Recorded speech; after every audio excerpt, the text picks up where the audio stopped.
Posebno mi je drago što danas među nama mogu pozdraviti naše goste. To je porodica Franka, to je brat Lomen. Vama želimo da se posebno ugodno među nama osjećate. Brat Janko će nam također i poslužiti iz Božje reči. Ali prije nego što počnemo sa našim bogosluženjem, zamolit ću zajednicu da ustane na molitvu.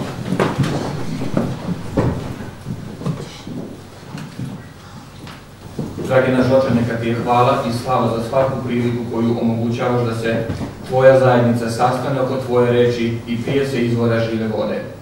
Hvala ti za naše drage goste, hvala ti za tvoju reč i za brata kroz kojega ćemo tvoju reč čuti.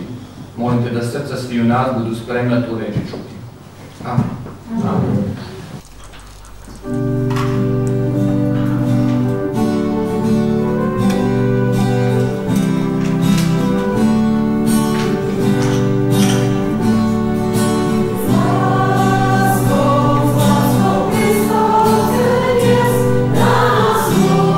Let's go.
poznáte aspoň niekoho tam, tak niektorí, ktorí sú skutoční vaši písáčania, boli už na návšteve, tak aj nie je celkom potrebný osobitný pozdrav, ale všetky, ktorí sme tam boli naposledy, tak vyjadrili pozdravy pre bratov sestry, bývalí v Slávii, tu na osobitne našich Slovákov, tak ten pozdrav patrí vám.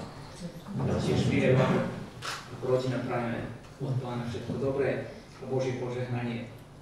Sa mi zdá, že naposledy sme boli u vás v 2009 roku, ak sa nemýlim, vtedy sme boli na návšteve, sme navštívili niekoľko zborov, no je už to niekoľko rokov odbehlo vtedy, 2009, to asi matematika rýchlo 7 rokov. 7 rokov, tak trochu nám pribudli roky odtedy, aj kedy. Mnoho sa zmenilo, mnoho vecí prešlo odtedy. Boh je istý, on sa nezmenil, jeho sľuby a jeho vernosť je tá istá. Všetci my, ktorí vieme sa spoľahnúť na Pána vo všetkom, tak poznáme toto. Poznáme Božiu dobrotu a Božiu milosť, ktorá sa nikdy nezmenila, osobitne nie v taký krátky čas v Božích standardoch, 6 rokov, 7 v Božích očiach. Čo je to oproti tým 1000 rokom, o ktorým Božie slovo hovorí, ktoré je ako jeden deň. Takže v Božích očiach čas je relatívny, to, čo my poznáme za relatívne, kdežto on je mimo času, on nie je zapojený do času, ktorý stvoril, ale on je poza toto.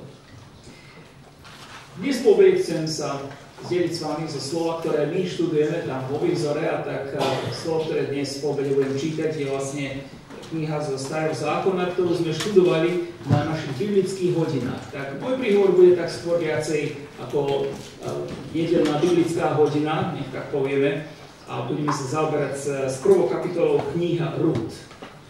Otvorte si v vašich Bibliách kniha Rút a budeme čítať prvú kapitolu, je to taká úvodná. Verím, že príbeh väčšine vám všetkým známy, príbeh, ktorý patrí do obdobia sudcov, a keď ho pozeráme z toho pohľadu sudcov, tak sa nám otvoria jedné veľké dvere do tejto kapitoly a budeme vlastne do celej knihy budeme jej vedieť dobre rozumieť. Takže kniha Rút, prvá kapitola, takto čítame slovo. V čase, keď vládli súdcovia, nastal v krajine hlad. Vtedy odišiel istý muž so ženou a s 2 synmi judského Betlehema bývať na moabskej strane. Muž sa menoval Elimelech, jeho manželka sa menovala Noemi a jeho 2 synovia sa menovali Machón a Kilion. Boli to Efráťania z judského Betlehema. Prišli na moabskej strane a ostali tam bývať. Potom zomrel Noemi manžel Elimelech a ona ostala s obidvomi synmi. Tí sa oženili s Moabkami. Jedna sa menovala Orpa, druhá sa menovala Rút. Bývali tam asi 10 rokov. Potom zomreli obaja, Machón a Kilion, a ona ostala bez oboch detí a bez muža.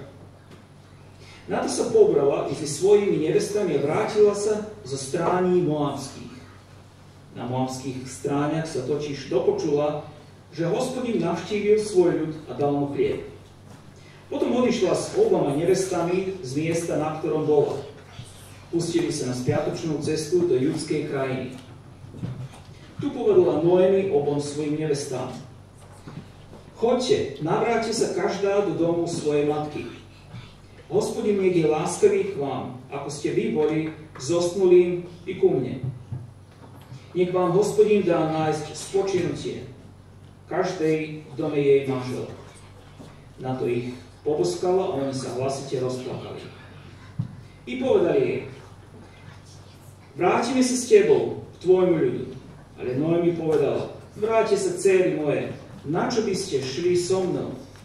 Či môžu mať ešte vo svojom lone ešte synov, čo by boli vašimi mužmi? Vráťte sa, dcéry moje, choďte, už som pristará na vydaj. Ak by som si aj pomyslela, mám nádej, a vydala by som sa tejto noci a dokonca porodila by vám synov, či by ste čakali, až dorastú? Či by ste sa mali preto zdržať a nevydať sa? Nie, dcéry moje. Veď moje trápenie je väčšie ako vaše, lebo ruka Hospodinova sa vystrela proti mne. Potom sa znovu hlasite rozplakali. Orpa poboskala si svokru na rozlúčku, ale Rút pri nej ostal. Vtedy Noemi povedala: hľa, tvoja švagrina sa vrátila k svojmu ľudu a k svojim bohom. Vráť sa za svojou švagrinou. Ale Rút povedala: nenúď ma opustiť ťa a odísť od teba. Lebo kam ty pôjdeš, pôjdem ja. A kde ty budeš bývať, budem bývať i ja. Tvoj ľud bude môjim ľudom, tvoj Boh bude môjim Bohom. Kde ty zomrieš, zomriem i ja. A tam chcem byť pochovaná. Tak nech mi učiní Hospodin, to nech ešte pridá, len smrť ma rozlúči s tebou. Keď Noemi videla, že si pevne zaumienila ísť s ňou, prestala jej prehovárať. Potom obe išli, až došli do Betlehema. Keď došli do Betlehema, zrušilo sa celé mesto. Ženy sa spýtovali: je to Noemi? A ona povedala: nevolajte ma Noemi, volajte ma Mára, lebo Všemohúci mi spôsobil mnoho trpkostí. Plná som odišla, ale Hospodin vrátil ma prázdnu. Prečo ma voláte Noemi? Veď Hospodin ma ponížil, Všemohúci uviedol nešťastie na mňa. Tak sa Noemi navrátila z moabských strání so svojou nevestou Moabkou Rút. Do Betlema došli na začiatku žatvy jačmeňa. Nech sa páči, posaďte sa. Príbeh sa odohráva v žatve. A žatva jačmeňa. Väčšina z nás poznáme poľnohospodársky kalendár. Jačmeň prichádza prvý. Zo celej sezóne z žatvy je najprvší. V našich krajoch je to, neviem, možno jún, ale v krajoch Izraela je to mnoho čašie. A tak na tento jačmeň bol ešte viazané iné sviatky. Boli viazané aj biblické sviatky, ktoré my poznáme ako veľkonočné sviatky, ako kresťanský sviatok Veľkej noci. Zatiaľ, čo oni majú paschálne sviatky, ktoré potom sú sviatky prvých snopov a prvého chleba, alebo nekvasených chlebov. A toto všetko bolo, tie prvé snopy sa prinášali vlastne jačmeň. Takže celá udalosť sa odohrávala teraz na tieto prvé jarné sviatky. 3 sviatky spojené v jednu udalosť a teraz táto rodina sa vracia späť do svojho domu. Kniha Rút. Sám začiatok hovorí, že patrí do obdobia sudcov. Obdobie sudcov je veľmi osobitné v tom, že Izrael ešte nemal kráľa, predkráľovské obdobie, len čo by sme povedali, len čo zaujali zem, osídlili zem, žili možno nejakých prvých 100 rokov tam a v tom ešte takí nezorganizovaní dovolili, aby Hospodin Boh ich viedol tak, ako chcel. Aby boli proste Hospodin, aby vládol, aby Hospodin bol ich kráľom. Problém bol v tom, že v knihe Jozua už na konci a potom začiatok knihy sudcov čítame, že nie každé pokolenie zaujalo alebo vyhnalo svojich nepriateľov zo zeme, ktorú im Pán dal. A tam potom čítame celý zoznam, že každé pokolenie z nich, že nevyhnalo to, tie rodiny, tých pohanov, a celý zoznam. Pán Boh je jasný, keď ich poslal do krajiny. Zaujmite krajinu a všetkých obyvateľov tej krajiny vyžente. Oni to nemohli urobiť. Pre určité dôvody písmo nám hovorí, že to neurobili a títo pohania potom stáli sa osídlom pre tieto pokolenia, 12 pokolení Izraela. Keď ich začali trápiť pohania, nie pretože boli silnejší, ale začali ich trápiť vtedy, keď sa im Izrael, alebo každé to pokolenie pripojilo k oslavám tých pohanských bohov. A potom to všetko sa vrátilo späť na ten spôsob, že oni obrátili chrbát Pánu Bohu a išli späť do pohanstva spolu s tými pohanmi, ktorých nevyhnali a stali sa z nich pohania. Potom ako celý príbeh išiel, čítame písme, že Hospodin Boh uvoľnil na nich trápenie týchto pohanov, pohania ich premohli a natoľko, že títo boli trápení, prenasledovaní a Hospodin Boh dal, alebo vypočul to plakanie a prosby, ktoré mali, poslal niektorého, alebo pozdvihol, by sme povedali niektorého muža, niekde čítame o 2 ženách, sudcov, ktorí znovu vyslobodili to pokolenie z nadvlády pohanov, znovu bolo pokánie, čítame znovu návrat Hospodinovi, netrvalo dlho, znovu sa niektoré z pokolení vrátilo do pohanstva. Tak v sudcoch čítame o tých cykloch, o tých kruhoch, ktoré sú známe, ako prichádzali a odchádzali od Hospodina. A teraz táto kniha Rút, by sme povedali, patrí do tohto obdobia. Ľudské pleme, by sme povedali, asi malo jeden z tých cyklov pohanstva, kde nevyhnali si svojich nepriateľov, dovolili, aby tam bývali a títo ich prevládli, pripojili sa k, by sme možno povedali, tým pohanským božstvám. A Hospodin potrestal ľudské pokolenie na ten spôsob, že prišiel hlad, prišlo sucho, to ináč celé ľudsko je v púšti, takže na púšti ani netreba očakávať veľké dažde. Púšť je prirodzene suchá a keď do púšti ešte ani to trochu daždi nespadne, no to je potom už katastrofa, to je všetko horí, suché. Betlehem je na severe Judska, takže tam by už nemala byť celkom taká púšť, ako čo je južne od Jeruzalema. Už tam trochu viacej bolo trávy, čítame v Starom zákone o pasínkoch, o betlehemských lúkach, kde sa pásli ovce. Takže tam asi trochu trávy bolo, ale pre tento hriech, ktorý prišiel, Pán Boh zatvoril dvere, zatvoril okná, nepadal dážď, bola suchota. Poznám ešte jednu vec, to je všetko na úvod, niekoľko poznámok, že Starý zákon má veľmi silnú symboliku. Mnoho symbolov, keď otvoríme tie kapitole o chráme, o svetostánku, a tam každá vec, každá maličkosť symbolizovala niečo. Také čísla hrajú veľmi dôležitú úlohu v symbolike v Starom zákone. Jeden hovorí o Bohu, že Boh je len jeden. V minulom zákone už vidíme číslo 3, hovorí o Bohu, ktorý je trojediný. Generácia z knihy Rút ešte nepoznala tento fakt, alebo nepoznali takto zjaveného Boha. Číslo 6 reprezentuje, že Pán Boh v 6 dňoch stvoril. V 6 dňoch stvoril všetko. Posledný deň 6. bol človek urobený. A nejako by sa povedala, ten 6. deň patrí človekovi. To je 6 je číslo človekovo. A tak dosť často sa hovorí o posledných dňoch, keď príde ten antikrist, o ktorom sa často hovorí, že to bude človek s 3 šestorkami, 6, 6, 6. No my by sme povedali, no to bude 3-krát človek. Nikdy Boh, ale 3-krát zopakovaný človek, 3-krát mocný, plný sile, autorita, divy, všetko, čo by mohlo sa len, ale človek. Číslo 7 reprezentuje podľa Božieho stvorenia. 6 dní Boh stváral, 7. dňa odpočinul, 7. dňa dokončil a zastal. A tak 7. deň je podľa Božieho stvorenia nazvaný deň oddychu. Deň oddychu, kde Boh nepotreboval si oddychnúť, lebo bol unavený, ale dal jeden kolobeh do nášho života, kde 7. dňa sa človek potrebuje venovať Hospodinovi. Číslo 8. Číslo 8 má svoje osobitné miesto.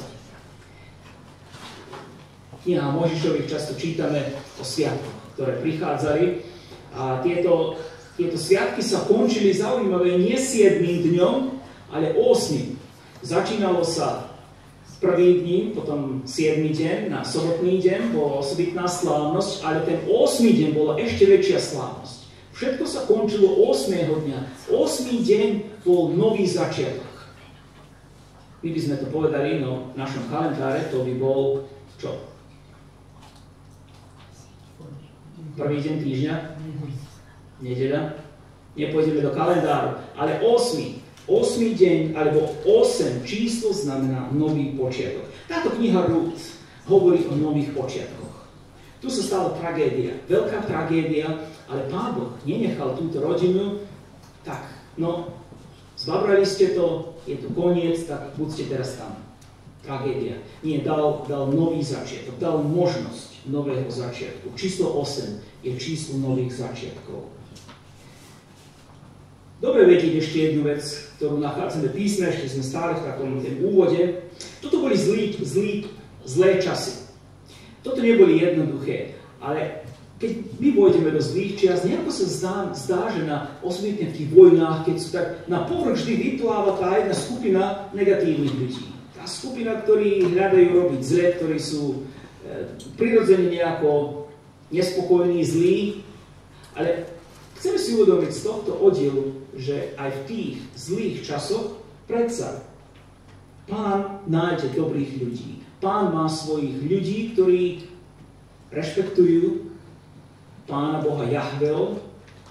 Čítame na niekoľkých miestach v Starom zákone, keď si proroci mysleli, že sú sami, už nikoho nie. Všetci odišli. Pane Eliáš osobne to hovoril, Pane, už nikoho nie. Už všetci odišli, ja som ostal sám. Padol Eliáš pravdepodobne do depresie a hovorí, Pane Bože, už ďalej nevládzem, ja som sám. A Hospodin mu hovorí, netráp sa, nie si sám. Ja som si ponechal niekoľko tisíc. Tých, ktorí nesklonili koleno pred Bálom. Pán Boh dal silu. Uvidíme, v čom bola sila tu na. Boli dve ženy v Starom zákone. Dve ženy, podľa ktorých boli pomenované biblické knihy. A to bola Ruth a druhá bola Ester. Tieto dve ženy sa líšili trochu. Ruth bola pohanka, ktorá sa vydala za Žida. Ester bola Židovka, ktorá sa vydala za pohana, ale mali niečo spoločné.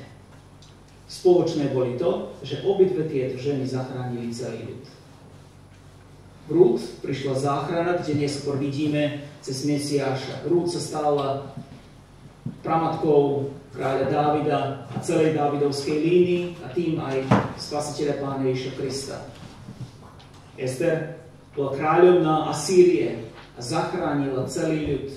Zachránila od vyhubenia, kdež veľká tragédia bola nad celým ľudom. Ona sa obetovala. Ona bola schopná a ochotná obetovať samú seba. Toto boli dve ženy.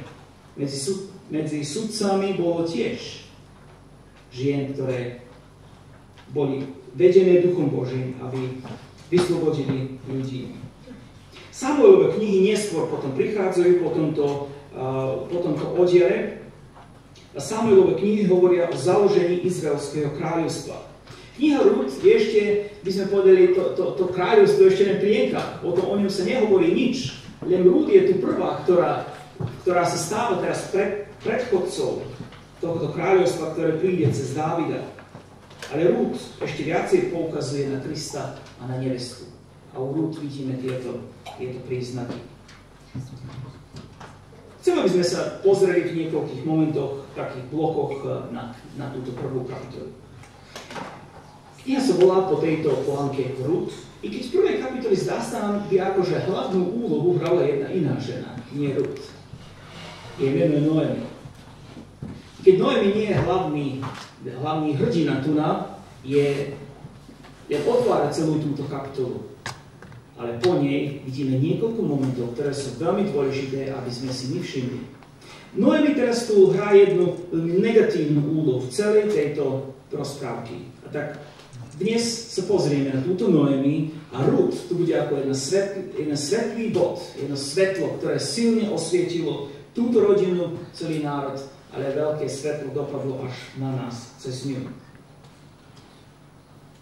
Od prvých 5 veršov nachádzame jednu tému, ktorá je veľmi dôležitá. Ja som ju nazval nesprávne rozhodnutie. Rozhodujeme sa každý deň. Rozhodujeme sa medzi malými vecmi a veľkými. Malé veci potrebujú malé rozhodnutia. Niekedy sa vieme myslieť nad drobnosťou aj dlhý čas, nevieme, či si kúpime košeľu tmavšiu alebo jasnejšiu, alebo čo urobíme s niektorými vecmi v dome. Ale keď sa týka takýchto veľkých vecí, človek vie veľakrát o mnoho menej času stroviť na rozmýšľanie o rozhodnutí a dopade, čo to bude mať, ako na drobnostiami. Táto rodina, teraz to nie je len Noemi, ale muž, ktorý rozhodol viesť celú svoju rodinu, Elimelech, urobili jedno veľmi nešťastné rozhodnutie. Dajme si pozor najprv, aby sme si všimli jednu vec. Toto sa nejedná tu o obyčajnú emigráciu. Dnes sa emigruje na rôzne kontinenty, odchádza, my všetci, alebo naši predkovia prišli zo Severnej z našej matky zeme Slovenska na dolnú zem. A niektoré iné kmene potom z našich zborov tu na neviem koľko rokov sa už odchádzalo do Nemecka, Kanada, Austrália, migrácie. Toto nie je také niečo. Toto nie je migrácia. Toto nie je tento spôsob vysťahovania sa. Toto je o mnoho niečo dôležitejšie, ťažšie. Hospodin Boh priviedol do tejto krajiny s cieľom. Oni boli Boží ľud, aby boli tu s cieľom, pretože Pán Boh im dal toto. Toto im patrilo. Pre Božiu vôľu. Prišiel do Betlehemu hlad. Betlehem má meno, alebo meno Betlehem znamená dom chleba. Predstavte si do domu chleba, keď príde hlad. Aké symbolické meno a ešte symbolickejší teraz tento hlad, keď v dome chleba je hladu. Kde inde potom bude hladu? Nevieme okolnosti, pre aké konkrétny hriech, čo sa stalo, ale všeobecne z knihy Sudcov nám je jasné, že ten takýto hlad, suchoty a nepriateľ boli vždy ako výsledok Božieho trestu pre ľudí. Tento Elimelech odviedol svoju rodinu do pohanskej krajine. Prišli najprv do krajiny, ktorá mala ovplývať, ako nám písmo hovorí, medom a mliekom. Zrazu tu je hlad a oni sa rozhodujú odísť. Meno Elimelech doslovne znamená Boh je môj kráľom. Ešte nemali kráľa, nemali Dávida, nemali Saula, nemali nikoho, ktorý by predstavoval ich ako s kráľovskou autoritou, ale mali mená, ktoré nosili a vyjadrovali, že my máme kráľa. My máme kráľa a našim kráľom je Boh. Elimelech doslovne znamená Boh je môjim kráľom. Meno Noemi znamená prírečivosť, sladkosť. Tá pekná kombinácia. Boh je môjim kráľom a prírečivosť, sladkosť. A bývať v dome chleba. V sľúbenej krajine. My by sme povedali, možno idyla, pekne, ale nejaký celý obraz sa narušil. Celý obraz nejako išiel nabok a stalo sa nejaké veľmi zlé veci. Táto rodina zobrala svojich dvoch synov do krajine Moab. Moab je krajina za mŕtvým morom, z druhej strany mŕtvého mora. A niektoré pokolenia žili z druhej strany Jordánu, ale títo sa nepripojili tým pokoleniam z druhej strany Jordánu, ale išli poza mŕtve more a na juh. A v tej strane bývali títo Moabci. Písmo nám to ešte dodáva, že to boli Efraťania. A keď si čítame písmo a snažíme sa spamätať Jákobových synov, ktorý syn Jákobov nosil meno Efraim? Pamätáte sa? Mal Jákob syna, ktorý sa menil Efraim? A Manases? To boli Jozefovi synovia. Neboli Jákobovi, to boli Jákobovi vnúkovia. A vidíme tu veľké požehnanie cez Jozefa, ktoré prišlo, že Jozef sa ani nikde nespomína, keď bola krajina rozdelená. Nebolo Jozefova krajina, nebolo Jozefovo pokolenie, ale bolo rozdelené do dvoch pokolení. Jeden Manases, druhý Efraim, takže skoro, že Jozefovo pokolenie obydlilo asi tretinu celej krajiny. Títo boli dvaja Efraťania, čiže efratské pokolenie bolo ponad hneď severne od Betlehema, tak mnohí z tej efratskej krajine prišli bývať aj do Betlehema. To požehnanie, ktoré išlo cez Jozefa, nejako sa vytratilo pre tieto dôvody hriechu. Zobrali si dvoch synov a odišli bývať. Niečo podobné urobil aj Abraham. Abraham poslúchol Boží hlas v meste Úr, chalejskom meste Úr, celkom pri Červenom mori.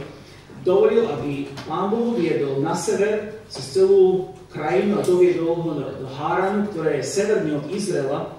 Tam pobudol určitý čas, tam zomrel Abrahamov otec Náchor a potom Boží hlas zasnel ďalej. Abraham cestoval na juh a prišiel do sľúbenej krajiny.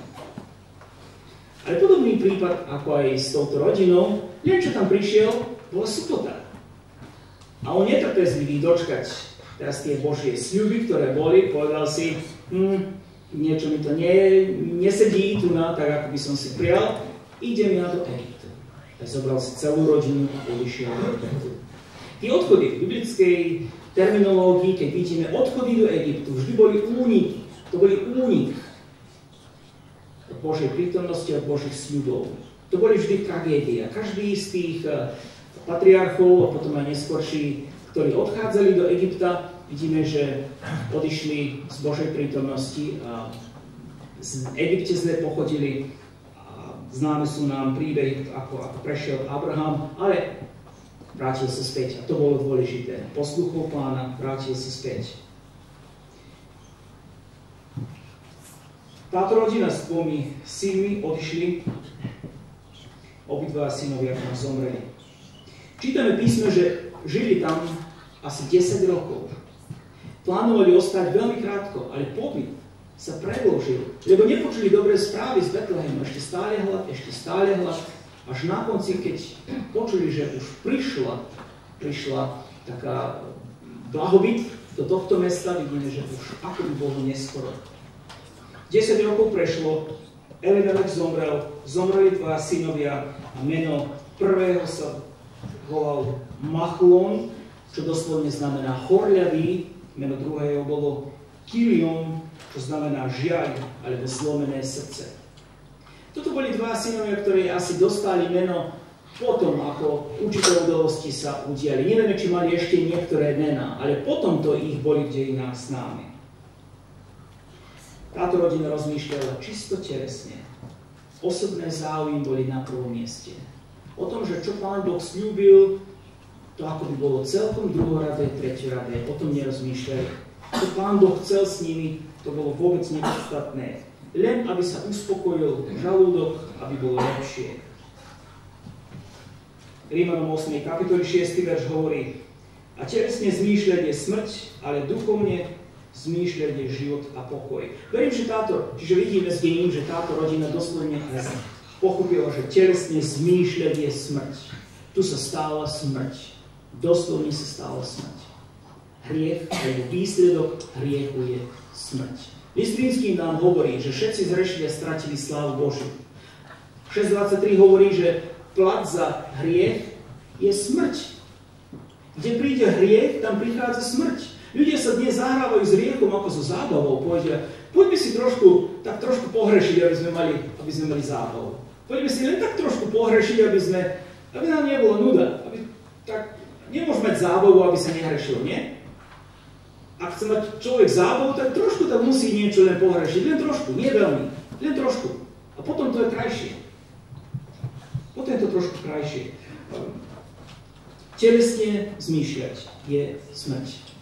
Oni to pochopili, videli. V liste Korinským tiež čítame 11.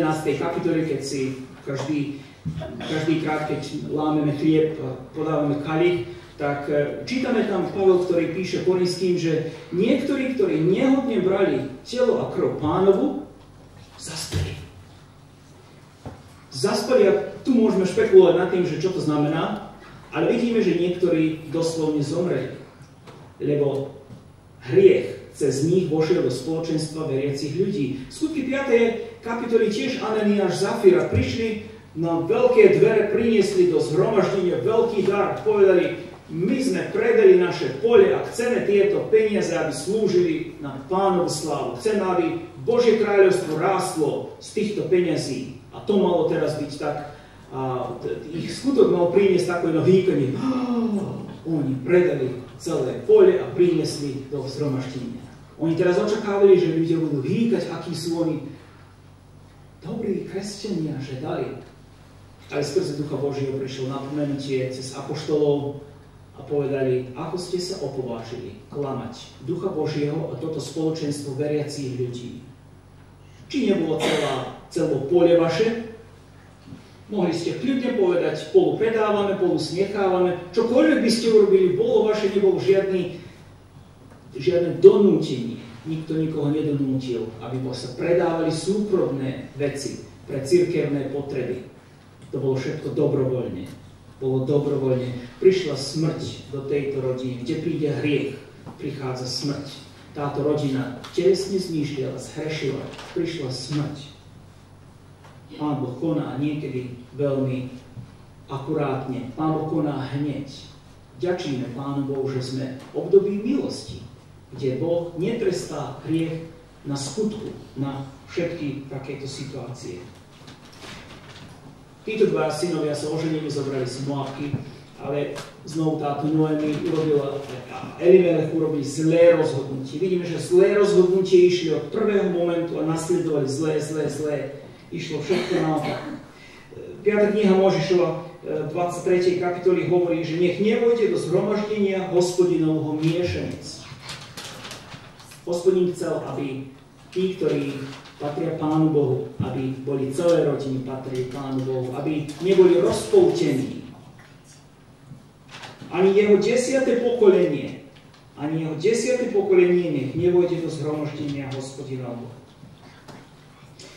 Takže ich zlé a nesprávne rozhodnutie prinieslo Božiu disciplínu na túto rodinu. Nesprávne rozhodnutie, vidíme, že od 6. verša naďalej nám hovorí, že prinieslo teraz aj nesprávne nasmerovanie. Všetkým nám je známo, keď sa vydáme na cestu, že z tej cesty nemôžeme až tak ľahko sa vrátiť. Osobitne, keď vyjdeme na autocestu niekde, z tej autocesty nedá sa len tak ľahko skrutnúť ako na obyčajných poľných cestách. Ale keď idete na autocestu a počas sa zistíte, že idete v zlom smere, buď opačnom, alebo celkom zlom, musíte ísť v určitý kus ceste, niekedy aj pekný kus ceste, kým sa vám podarí z tej autoceste vrátiť sa a potom hľadať cestu správnu. Nesprávne rozhodnutie prinieslo nesprávne nasmerovanie.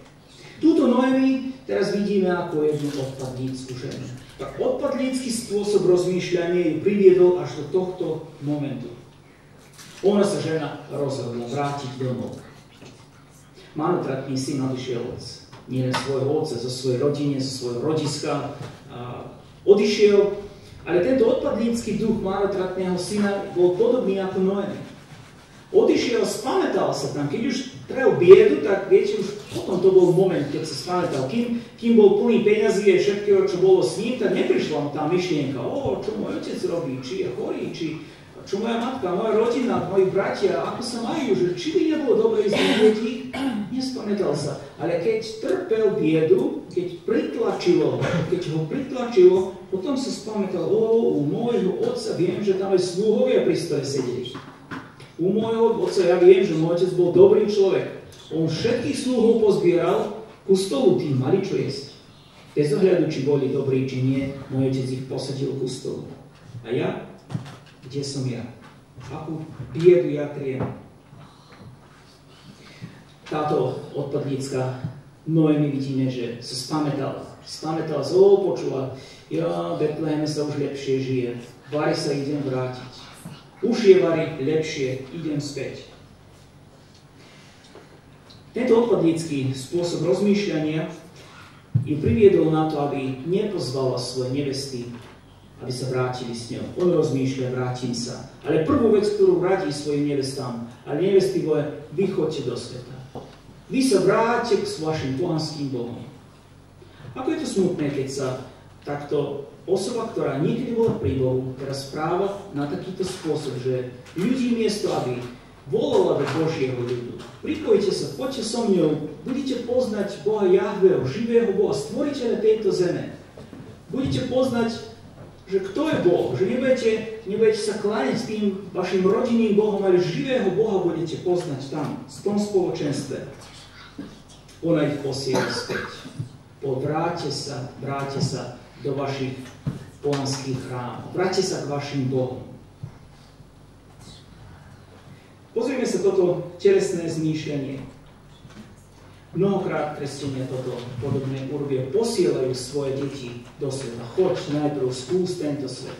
Najprv skús tento svet a potom prídeš. Potom neskôr, keď to všetko vyskúšaš v tomto svete, potom môžeš sa vrátiť Bohu. Potom môžeš. Ale prvo choď a skús. Vidíš, čo je všetko.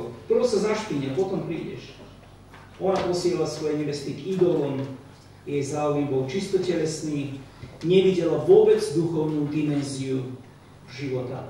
Všetko len pre vlastné dobro, pre pôžitok a preto, aby jej bolo dobre.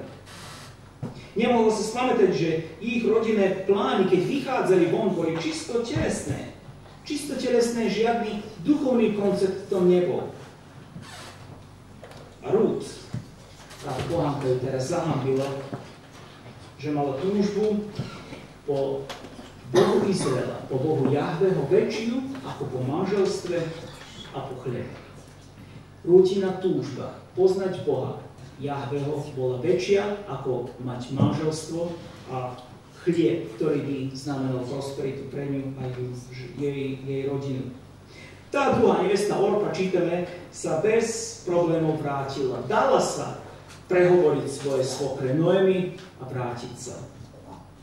Vrátiť sa do starého spôsobu života. Ale Rút sa pripojila, teraz tu čítame tie slova, ktoré sa často čítajú pri svadbách, alebo mladomáželi, alebo mladí, keď sa rozhodujú na spoločnú cestu, tak toto sú také priliehavé slova, ktoré sa tu načítajú. Ale vidíme, že pôvodne toto vôbec neboli slova, ktoré boli nasmerované mladomáželom.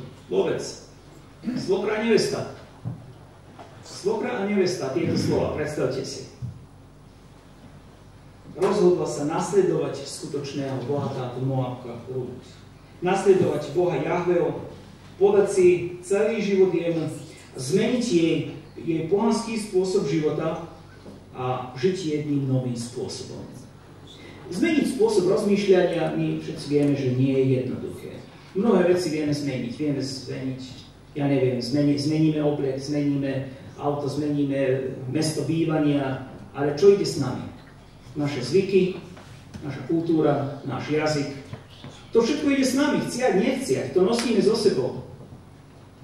A tak aj táto Rút, tým, že odišla z tej krajiny, ona si mohla so sebou zobrať všetky svoje zvyky, aj svoju sošku nejakú, rodinu mohla si zobrať so sebou, ale vidíme, že sa ona rozhodla nechať všetko tam a ísť, urobiť jeden nový krok do života. Všetko nové. Ona toto chcela. Toto nebola náhoda, toto nebola splet okolností, ale ona sa rozhodla. A tu vidíme jeden krásny príklad nasledovania Pána Ježiša Krista. Ak človek nechce a je tu len pre kultúrne a rodinné zvyky, vidíme, že to je najväčšia tragédia. Najväčšia tragédia je byť v spoločenstve veriacich ľudí len pre niekoho iného a bez vlastného presvedčenia. Táto Rút išla len zo svojho presvedčenia. Ona chcela povedať, ja chcem spoznať, alebo chcela vyjadriť, chcem poznať živého Boha Jahveho. Pôjdem. Toto bolo jej rozhodnutie a od tohto rozhodnutia vidíme, všetko ďalej išlo dobrovoľne. Ona toto chcela. Toto bolo jej rozhodnutie, bez ohľadu, že nemala dobrý príklad vo svojej svokre, ani vo svojom manželovi, ani jeho otcovi. No príklady sú nám veľmi dôležité. Chceme nasledovať dobré príklady. A mnohých ľudí som počul, že nemôžu prísť do spoločenstva veriacich ľudí, lebo niekto, kto tam chodí do toho spoločenstva, urobil niečo zlé. Niekto, kto je v tom spoločenstve, urobil nejakú vec, ktorá celkom nereprezentovala život jedného veriaceho človeka, preto on, alebo ona nemôže tam nikdy chodiť, lebo tam sa stali určité veci, ktoré neboli dobré. Má človek výhovorku? Výhovorky sa používajú. Ak niekto mohol mať výhovorku, mohla toto byť táto Rút. Noemi v ničom neurobila dobrý príklad. Táto Noemi nebola nič také, čo by pritiahlo Rút. Ak by sme sledovali, Noemi pošliapala všetky princípy jednej veriacej rodine. Elimelech, Rút a jej manžel pošliapali všetko. Ale ona nehľadela len na zlý príklad, ale chcela poznať Boha živého, ktorý je o mnoho silnejší ako zlé príklady iných ľudí. Nechce nám to povedať, že nepotrebuje mať dobrý príklad, ale chce nám to povedať, že Boh pôsobí aj o mnoho hlbšie, aj silnejšie ako len dobrý alebo negatívny príklad niektorých ľudí. Posledný moment v tejto časti, tejto kapitole vidíme, že nesprávne nasmerovanie teraz prinieslo nesprávnu povahu, nesprávnu mentalitu a nesprávny postoj. Betlehem nebolo veľké mesto. A dnes možno takých 20 000 obyvateľov tam žije. Väčšinou sú to Arabi, Židov tam nie. Tí Arabi sú, väčšina z nich sú moslimovia, ale jedna menšina sú kresťania, Arabi kresťania. Predseda mesta, myslím si, že je arabský kresťan, čo je asi taká dohoda medzi Izraelom a palestínskym štátom, že predseda toho mesta, alebo miestodržiteľ toho mesta bude kresťan. Je kresťan, a kdežto Židov kresťanov nie, tak je to Arab. Pre Betlehem, kde sa pamätá, je to pamiatka na narodenie Pána Ježiša Krista. Vtedy Betlehem bol ešte menší, o mnoho menší, a každá udalosť bola sprevádzaná veľkou pozoruhodnosťou. Všetci sa pamätali, väčšina ľudí sa pamätala túto rodinu, a keď sa zjavili v Betleheme, tak to všetci sa dopočuli. To verím, že ako požiar išlo mestom, požiar, Noemi sa vrátila, počuli ste? Noemi sa vrátila. Verím, že sa hanbila Noemi, ale toto bolo jediná možnosť, čo urobiť, vrátiť sa späť. Toto bol ich domov, tu mali majetok, oni svoj majetok nechali. V neskôrších kapitolách by sme študovali o tom, že aký bol spôsob, čo to znamenalo vykúpiť teraz túto rodinu. Tam bol majetok. Na určitý spôsob oni nestratili nič, ale niečo bolo treba urobiť. Čo to nám v ďalšej kapitole hovoria? Veľké veci sa stali v Noeminom živote. Jedna vec, ktorú teraz vidíme z nej, z tej takej nesprávnej mentalite, že mala veľkú horkosť voči Bohu. Všimneme si v tomto texte, čo ona povedala. Ona hovorí, že toto všetko zlé sa stalo pre Pána Boha. Pán Boh zapríčinil túto našu katastrofu. Tak strašne vidieť, že táto rodina nespoznala svoj vlastný hriech. Ešte stále neprišli do toho bodu, že vlastne oni boli tí, ktorí odišli od Pána Boha. Oni zhrešili. Oni opustili Pána Boha. Oni odišli z toho poslania, ktoré im Pán Boh dal. Vidno tento odpadlícky duch. Hospodin je ten, ktorý urobil im trpkosť. Hospodin je ten, ktorý spravil toto zlé. Toto ako by som počul aj v súčasných rodinách. Toto ako by som počul aj v súčasnej generácii. Pán Boh je ten, ktorý nás potrestal.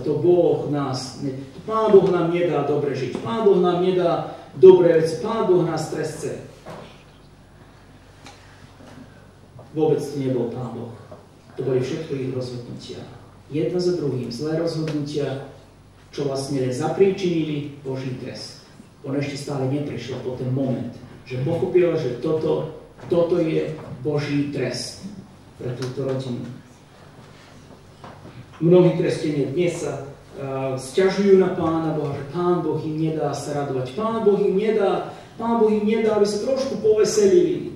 Pán Boh je taký prísny, nedá radosť do života, lebo radosť znamená len, že musíme trošku pohrešiť, musíme niečo zle urobiť a potom sa budeme veseliť, radovať. Ale Pán Boh chce priniesť radosť do života bez toho, aby človek musel zhrešiť, bez toho, aby človek musel urobiť kompromisy s vierou a s poslaním, do ktorého dal. Boh chce dať radosť do tvojho života, do tvojej rodiny, dať radosť, mať požehnanie, ktoré vyústi v radosti. Nemusí človek hrešiť, aby mal veselie. Nemusí človek použiť určité veci na to, aby bol radosný. Táto žena to nechápala. Ešte stále nie, ale prišiel moment. Prišiel potom moment, keď to pochopila. Táto rodina, Elimelech a Noemi, sa vlastne chceli vymaniť spod Božej vôly. Chceli sa vymaniť, chceli zaobísť Boží trest. Ako by sme ich počuli, ich vety, keď povedali, Pane Bože, my ti chceme prejsť cez rozum.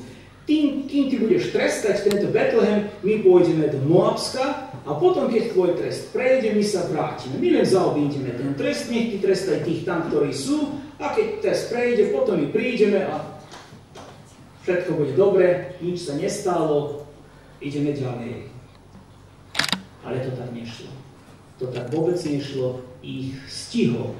Tak ako stihol trest tých v Betleheme pre hriechy, ktoré urobili, tak aj táto rodina, ktorá vyšla von, Pán Boh potrestal ju na svoj spôsob. Nevieme prečo, čo boli príčiny, čo boli korene, ale trest prišiel. On hovorí, nevolajte ma ľúbezná, ale volajte ma horká. Čítame na niekoľkých miestach, keď Pán Boh priniesol obrátenie do života človeka, že menil mena, že prišiel do zmene. Jákob na Izrael. U Petra čítame, Saula na Pavel. Sú to aj preklady mien rôzne, by sme aj to chceli povedať, ale všeobecne, keď prešiel človek cez obrátenie, keď prezrel, keď sa mu otvorili oči, mnohokrát Pán Boh dal nové meno. Jedno zo sľubov, ktoré nám hovorí v budúcnosti v Božom kráľovstve, že bude mať každý nové meno. Bude nová pieseň, nové meno. Budú mnohé nové veci, kde Boh mení život. Prichádza aj nové meno. Táto hovorí, chcem si zmeniť meno. Už nie som ľúbezná, ale som horká. A z nej, zdá sa nám, len čo človek dotkol, syčala horkosť. Bola plná horkosti. Ešte stále Pán Boh pracoval na jej srdci, ale srdce bolo tvrdé a horké. Ďalej v tejto kapitoli a potom vlastne v tejto knihe sa vidí, ako Boh použije Rút, teraz aby zmenil Noemi. Nemenila Rút Noemi. Nám sa zdá, že my chceme niektorých ľudí zmeniť. Ak chcete niekoho zmeniť, nesnažte sa. My jeden druhého nemôžeme. Duch Boží môže. Môžeme spolupracovať na zmene. Môžeme byť pomocníci, by sme povedali, ale nikoho zmeniť nemôžeme. Ak Duch Boží nezmení, žiadna zmena nepríde. Pán Boh chcel, aby sa Noemi zmenila a aby zmenila svoju mentalitu. Čo si myslíte? Môže sa mentalita zmeniť? Mentalita. Hovorí sa o našej balkánskej mentalite. Niektorí nazývajú, že je tak trošku ťažká. Môže sa mentalita zmeniť? Tá ľudová mentalita. Každý národ, že vraj má svoju nejakú mentalitu. Niektorý národ je taký, nie taký. Viem, čo sme do Belehradu prišli a zleteli sme na letisko, tak nejako udrela nás tá domáca mentalita v niektorých veciach, ktoré sme sa pamätali. A tak bolo to také trošku ako studený tuš, keď to spadol. A ale spamätali sme, teraz sme doma. To je to. Takto treba to čakať. Mentalita je ťažká a nedá sa tak ľahko zmeniť. Ale keď Božie slovo hovorí o zmene, tak čo hovorí? Hovorí o srdci a hovorí sa o pokáni. Pokánie je ten prostriedok na zmenu. A doslovne slovo pokánie znamená, v pôvodnom biblickom jazyku znamená zmena mysle. Zmena spôsobu rozmýšľania. Meta, nous. Zmena mysle, zmenené spôsob rozmýšľania. Pokánie je dosť často poviazané s trošku emotívnym stavom. Ľudia, ktorí robili pokánie, tak snažili sa trošku emotívne to prežiť, zažiť a tak ukázať, že bolo určité pokánie. Ale pokánie vôbec nie je konektované s emotívnym stavom. Absolútne v písme nevidíme. Ten emotívny stav bol ako výsledok ľútosti alebo určitých vecí, cez ktoré osoba prešla, ale v podstate emócie vôbec neboli toto zahrnuté, ale len zmena. Zmena spôsobu myslenia. Na začiatku som spomenul, zmeníme košeľu, zmeníme nohavice, zmeníme všetko, ale zmeniť spôsob myslenia je nemožné bez pôsobenia Ducha Božieho. Len Duch Boží prinesie zmenu a to vlastne je pokánie. Táto Noemi prešla cez zmenu, prešla do Moabska, žiadne pokánie. Vrátila sa späť, znovu zmena, žiadne pokánie, nič. Až kým Duch Boží nepôsobil na nej. Keď sa Duch Boží dotkol jej mysli a jej srdca, vidíme určité zmeny prišli do jej života. Celkom bežné, že kresťania, všeobecné ľudia, vinia iných pre stav, v ktorom sa nachádzajú. To tí ľudia všetko zavinili. Krajina, v ktorej žijem, zavinila, že som v takých problémoch. Ľudia, s ktorými sa stretávam na práci, oni sú na vine, že som padol do tejto situácii. Každý povieme si svoju situáciu. Každý máme svoje unikátne spôsoby života. Každý žije v inom kontexte. Ale nedovoľme byť chytení do tejto pasce, viniť iných ľudí pre stav, v ktorom sa nachádzame. Tam, kde sa nachádzaš, nikto nie je vinný, len ty sám. Nikto nezapríčinil, ak by si ty nedovolil zmeniť stav, v ktorom sa nachádzaš. Pán Boh použil Rút, aby zmenil Noémin postoj k Pánovi. A potom sa Noémi zmenila. Potom Noémi prežila pokánie v tom slova zmysle, že zmenila svoj spôsob myslenia a svoju mentalitu. Toto bola Rút, pohanka, ktorá sa rozhodla nechať svoj starý spôsob života, svojich bohov, svoju rodinu, ísť a poznať Boha, živého Boha Jahveho, aj po cenu, že sa nikdy nevydá, aj po cenu, že stratí manželstvo, aj po cenu, že bude cudzinkou, ktorou vlastne bola celého života, aj po cenu, že bude otrokyňou, ktorou aj bola, ale chcela poznať Boha živého. Niekedy sa nám zdá, že poznanie Boha živého má príliš veľkú cenu. Má? Si ochotný zaplatiť túto cenu? Nasledovať Pána v skutočnosti. Rút to urobila. Je to výzva aj pre celú generáciu našu a pre nás osobne. Nech Pán požehná svoje slovo. Postavíme, ukončíme s modlitbou.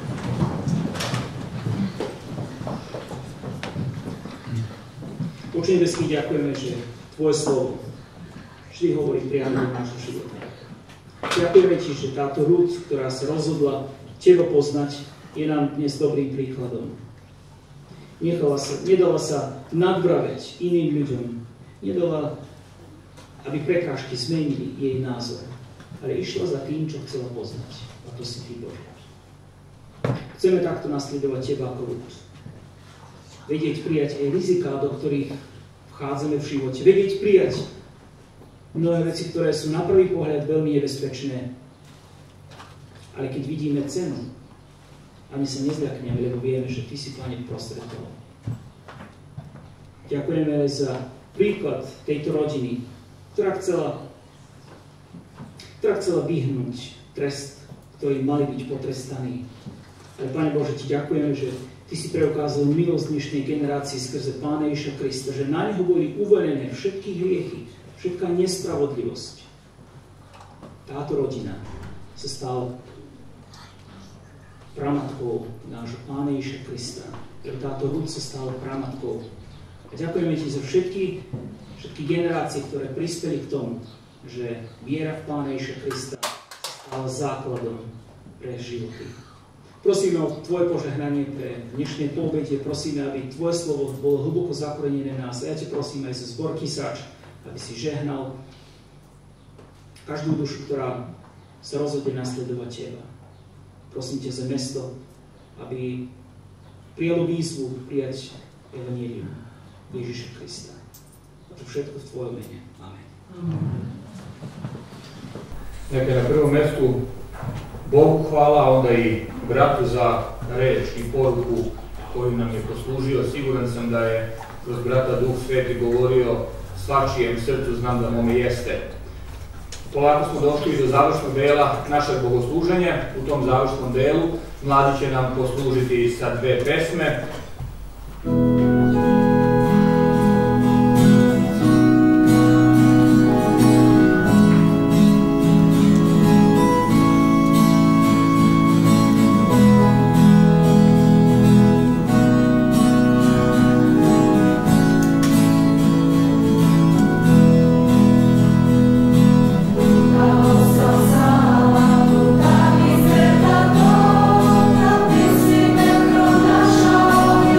Nasza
ovako na samom kraju našeg poslepodnevnog bogosluženja u ime Kisačke zajednice našim gostima poželim srećan put kada god i gde god budete išli.